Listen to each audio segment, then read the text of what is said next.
Video conference is inaugurating a 108 feet tall statue of Lord Hanuman in Gujarat. Listen in. Sadhu Sant, Mahant, Mahamandaleshwar, SC ट्रस्टा Nanda trust के सदस्यगण, अन्य विद्वान और श्रद्धालुगण, देवी और सज्जनों, हनुमान जयंती के पावन अवसर पर आप सभी को, समस्त देशवासियों को बहुत बहुत शुभकामनाएं। इस पावन अवसर पर आज मोरबी में हनुमान जी की इस भव्य मूर्ति का लोकार्पण हुआ है। ये देश और दुनिया भर के हनुमान भक्तों के लिए, राम भक्तों के लिए बहुत सुखदायी है। आप सभी को बहुत बहुत बधाई। साथियों, रामचरितमानस में कहा गया है, बिनु हरि कृपा, बिनु हरि कृपा मिल ही नहीं संता। यानी ईश्वर की कृपा के बिना संतों के दर्शन दुर्लभ होते हैं। मेरा यह सौभाग्य है कि बीते कुछ दिनों के भीतर मुझे मां अंबा जी, उमिया माता धाम, मां अन्नपूर्णा धाम का आशीर्वाद लेने का मौका मिला है। अब आज मुझे मोरबी में हनुमान जी के इस कार्य से जुड़ने का, संतों के समागम का हिस्सा बनने का अवसर मिला है। भाइयों और बहनों, मुझे बताया गया है कि हनुमान जी की इस तरह की 108 फीट ऊंची प्रतिमा देश के 4 अलग अलग कोने में स्थापित की जा रही है। शिमला में ऐसी ही एक भव्य प्रतिमा तो हम पिछले कई वर्षों से देख रहे हैं। आज यह दूसरी प्रतिमा मोरबी में स्थापित हुई है।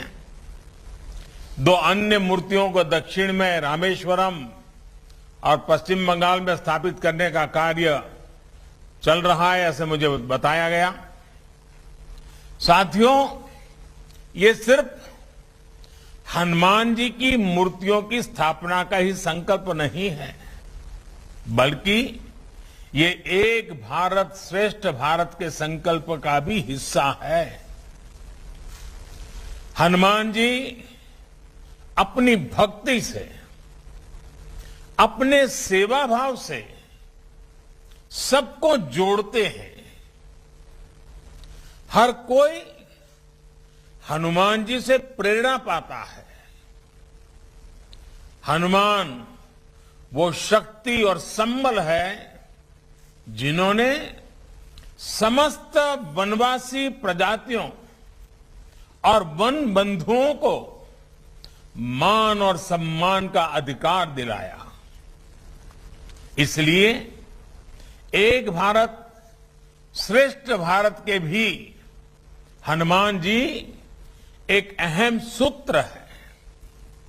भाइयों और बहनों, इसी प्रकार राम कथा का आयोजन भी देश के अलग अलग हिस्सों में लगातार होता रहता है। भाषा, बोली जो भी हो, लेकिन राम कथा की भावना सभी को जोड़ती है। प्रभु भक्ति के साथ एकाकार करती है। यही तो भारतीय आस्था की, हमारे अध्यात्म की, हमारी संस्कृति, हमारी परंपरा की ताकत है। इसने गुलामी के मुश्किल कालखंड में भी अलग अलग हिस्सों को, अलग अलग वर्गों को जोड़ा। आजादी के राष्ट्रीय संकल्प के लिए एकजुट प्रयासों को सशक्त किया।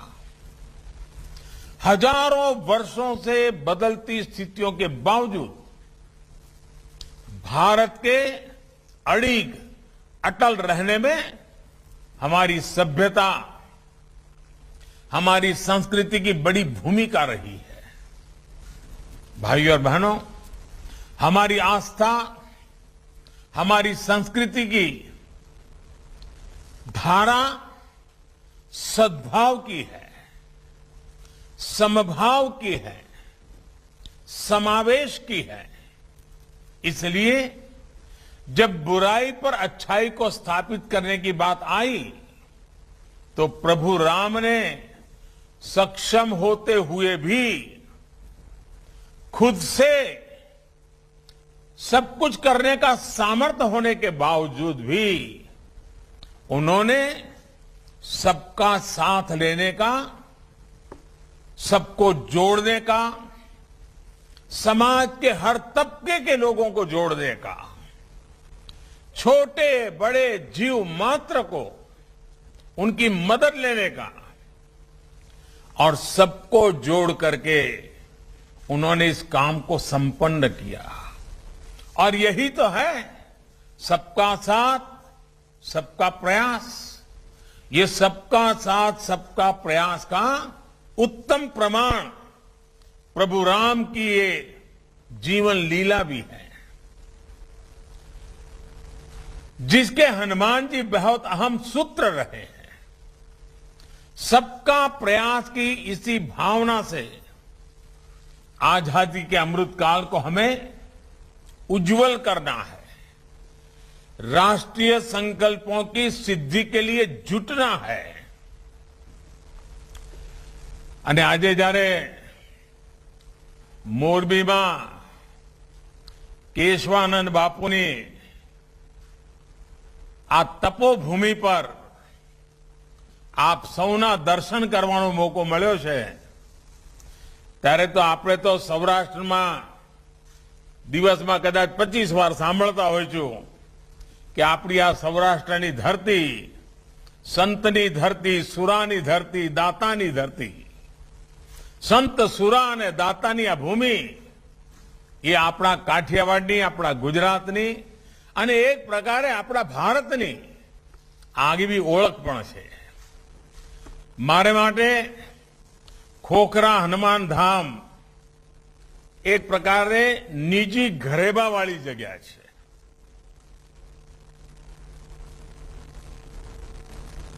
એની સાથે મારો નાતો મર્મ અને કર્મનો રહ્યો છે, એક પ્રેરણાનો નાતો રહ્યો છે। વર્ષો પહેલા જ્યારે જ્યારે મોરબી આવવાનું થયું, કાર્યક્રમો ચાલે ને સાંજ પડે એમ થાય કે હાલો જરા હનુમાન ધામ જઈ આવીએ, પૂજ્ય બાપુ પાસે 5-15 મિનિટ વિતાવીએ, એમના હાથે કાંઈ પ્રસાદ લેતા આવીએ। અને જ્યારે મચ્છુ ડેમની ઘટના ઘટી, દુર્ઘટના ઘટી, ત્યારે તો આ હનુમાન ધામ પ્રવૃત્તિથી ધમધમતું થઈ ગયું અને એના કારણે મારો સ્વાભાવિક રીતે બાપુ સાથે ઘનિષ્ઠ નાતો આવ્યો। અને એ દિવસોમાં ચારે તરફથી લોકો જ્યારે સેવા ભાવથી કામ માટે આવતા, ત્યારે આ બધા સ્થાન હતા, મથક બની ગયા કે જ્યાંથી મોરબીના ઘેર ઘેર મદદ પહોંચાડવાનું કામ ચાલતું હતું। એક સામાન્ય સ્વયંસેવકના નાતે મને લાંબો સમય તમારી બધાની વચ્ચે રહીને એ દુઃખની ઘડીમાં આપની સાથે રહેવાનું, આપના માટે જે કંઈ ચાલતું હતું એમાં જોડાવાનું મને સૌભાગ્ય મળ્યું હતું। અને એ વખતે પૂજ્ય બાપુ સાથે જે વાતો થતી હતી એમાં મોરબી આનાથી પણ ભવ્ય બનાવવું છે ભાઈ, ઈશ્વરની ઈચ્છા હતી, આપણી કસોટી થઈ ગઈ એમ કે બાપુ। અને હવે આપણે અટકવાનું નથી, બધાએ લાગી પડવાનું છે। બાપુના શબ્દો બહુ ઓછું બોલતા પણ સરળ ભાષામાં વાત મૂકતા। આધ્યાત્મની દ્રષ્ટિથી પણ માર્મિક વાત કરવાની પૂજ્ય બાપુની વિશેષતા રહી હતી। ત્યાર પછી પણ અનેક વાર એમના દર્શન કરવાનું સૌભાગ્ય મળ્યું. અને જ્યારે ભુજમાં અને કચ્છમાં ભૂકંપ આવ્યો, હું એમ કહી શકું કે મોરબીની દુર્ઘટનામાંથી જે પાઠ ભણ્યા હતા, જે શિક્ષણ લીધું હતું, આવી પરિસ્થિતિમાં કેવી રીતે કામ કરાય, એનો જે અનુભવ હતો એ ભૂકંપની અંદર કામ કરવામાં લેખે લાગ્યો. અને એટલા માટે હું આ પવિત્ર ધરતીને વિશેષ ઋણી છું. કારણ જ્યારે પણ મોટી સેવા કરવાનો મોકો આવ્યો તો મોરબીના અનુભવ આજે પણ એ સેવા ભાવથી કામ કરવાની પ્રેરણા આપે છે.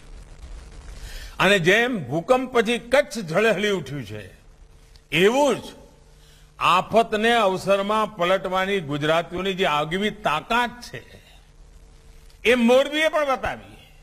આજ આપે જુઓ, ચીની માટીના ઉત્પાદકો આપણા ટાઇલો બનાવવાનું કામ કહો, ઘડિયાળનું કામ કહો, તો મોરબી આવી એક ઔદ્યોગિક પ્રવૃત્તિનું પણ કેન્દ્ર બની ગયું.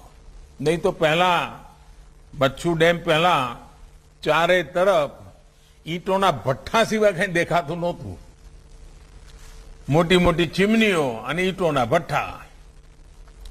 આજે મોરબી આન બાન શાન સાથે ઉભું છે. અને હું તો પહેલા પણ કહેતો હતો કે એક બાજુ મોરબી, બીજી બાજુ રાજકોટ અને ત્રીજી બાજુ જામનગર. જામનગરનો બ્રાસ ઉદ્યોગ, રાજકોટનો એન્જિનિયરિંગ ઉદ્યોગ અને મોરબીનો ઘડિયાળનો ઉદ્યોગ કહો કે આપણા સિરેમિકનો ઉદ્યોગ કહો, આ ત્રણેયનો ત્રિકોણ જોઈએ તો એમ લાગે કે જાણે એક નવું મિની જાપાન આપણે ત્યાં સાકાર થઈ રહ્યું છે. અને આ વાત હું આજે જોઈ રહ્યો છું કે એક એવો સૌરાષ્ટ્રની અંદર એક એવો આ ત્રિકોણ ઉભો થયો છે. અને હવે તો એમાં કચ્છ પણ પડખે ઉભેલું કચ્છ પણ ભાગીદાર બની ગયું છે. આનો જેટલો આપણે ઉપયોગ કરીએ અને જે રીતે મોરબીમાં ઇન્ફ્રાસ્ટ્રક્ચરનો વિકાસ થયો છે, મુખ્ય રીતે બધી સાથે જોડાઈ ગયું છે. આ અર્થમાં મોરબી, જામનગર અને રાજકોટ અને આ બાજુ કચ્છ એક પ્રકારે રોજગારની નવી તકો ઊભી કરનારું એક સામર્થ્યવાન નાના ઉદ્યોગોથી ધમધમતું કેન્દ્ર બનીને ઉભર્યું છે. અને જોતામાં મોરબી એક મોટા શહેરનું રૂપ લેવા માંડ્યું અને મોરબીએ પોતાની આગવી ઓળખ ઊભી કરી. આજે દુનિયાના અનેક દેશોમાં મોરબીની પ્રોડક્ટ પહોંચે છે, એના કારણે લોકોને મોરબીની ઓળખ થઈ ગઈ છે. અને આ ઓળખ આ ધરતી પર જે સંતો, મહંતો, મહાત્માઓ એને કંઈ ને કંઈ જ્યારે સાવ સામાન્ય જીવન હતું ત્યારે પણ એમણે તપ કર્યા, આપણને દિશા આપી અને એનું આ પરિણામ છે. એ પરિણામને લઈને અને આપણું ગુજરાત તો જ્યાં જુઓ ત્યાં કંઈ ને કંઈ આસ્થાનું, શ્રદ્ધાનું કામ ચાલતું જ હોય. દાતાઓની કોઈ કમી ન પડે. કોઈ પણ શુભ કામ કરીને લઈને નીકળો તો દાતાઓની આપણે ત્યાં એક પ્રકારે મોટી હરોળ ઊભી થઈ જાય અને એક પ્રકારે સ્પર્ધા થઈ જાય. અને આજે તો કાઠિયાવાડ એક પ્રકારે યાત્રાધામનું કેન્દ્ર બની ગયું છે એમ કહું તો ચાલે. કેટલા બધા, કોઈ જિલ્લો એવો બાકી નહીં હોય કે જ્યાં આગળ મહિને હજારોની તાદાદમાં લોકો બહારથી ના આવતા હોય. અને સરવાળો કરીએ તો એક પ્રકારે યાત્રા કહો યા ટુરિઝમ કહો, એણે કાઠિયાવાડની એક નવી તાકાત ઊભી કરી છે. આપણો સમુદ્ર કિનારો એ પણ હવે ગાજતો થયો છે. મને ગઈકાલે અમારા નોર્થ ઇસ્ટના ભાઈઓને મળવાનું થયું, ઉત્તર પૂર્વી રાજ્યોના ભાઈઓ, સિક્કિમ, ત્રિપુરા, મણિપુર, આ બધા રાજ્યોના ભાઈઓને મળવાનું થયું. એ હમણાં ગુજરાત આવ્યા હતા બધા. અને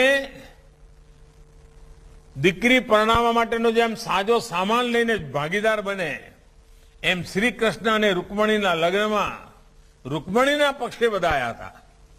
હવે આ ઘટના પોતાના એક તાકાત ઊભી કરે છે. અને જે ધરતી પર ભગવાન કૃષ્ણના લગ્ન થયા હતા ત્યાં માધવપુરના મેળામાં આખું નોર્થ ઇસ્ટ ઉમટી પડ્યું. પૂરબ અને પશ્ચિમની એકતાનું એક અદભુત ઉદાહરણ પૂરું પાડ્યું અને ત્યાંથી જે લોકો આવ્યા હતા એમના હસ્તશિલ્પીઓનું જે વેચાણ થયું છે એણે તો નોર્થ ઇસ્ટના માટે એક આવકની મોટું સાધન ઊભું કરી દીધું છે અને મને લાગે છે કે હવે આ માધવપુરનો મેળો જેટલો ગુજરાતમાં પ્રસિદ્ધ થશે એના કરતા વધારે પૂર્વોત્તર ભારતમાં થશે. આર્થિક ગતિવિધિ કેટલી બધી વધતી હોય છે. આપણે ત્યાં કચ્છમાં રણોત્સવ કર્યો. હવે રણોત્સવમાં કોઈને જવું હોય તો વાયા મોરબી જ જવું પડે. એટલે મોરબીને જતે જતે લાભ મળે. આપણા મોરબીના હાઈવેની આજુબાજુ કેટલી બધી હોટલો હવે બની ગઈ છે. કારણ કચ્છમાં કચ્છ ધમધમતું થયું તો મોરબીને પણ એનો લાભ મળતો થયો. એને વિકાસ જ્યારે થતો હોય છે અને આ પ્રકારના પાયાના વિકાસ થતા હોય છે ત્યારે એ લાંબા ગાળાની સુખાકારીનું કારણ બનતા હોય છે. લાંબા ગાળાની સુખ વ્યવસ્થાનું એક ભાગ બની જતા હોય છે. હવે આપણે ગિરનારમાં રોપવે કર્યો. આજે વડીલો પણ જેમણે જીવનમાં સપનું જોયું હોય પણ ગિરનાર ના જઈ શક્યા હોય કઠિન ચઢાઈના કારણે હવે રોપવે કર્યો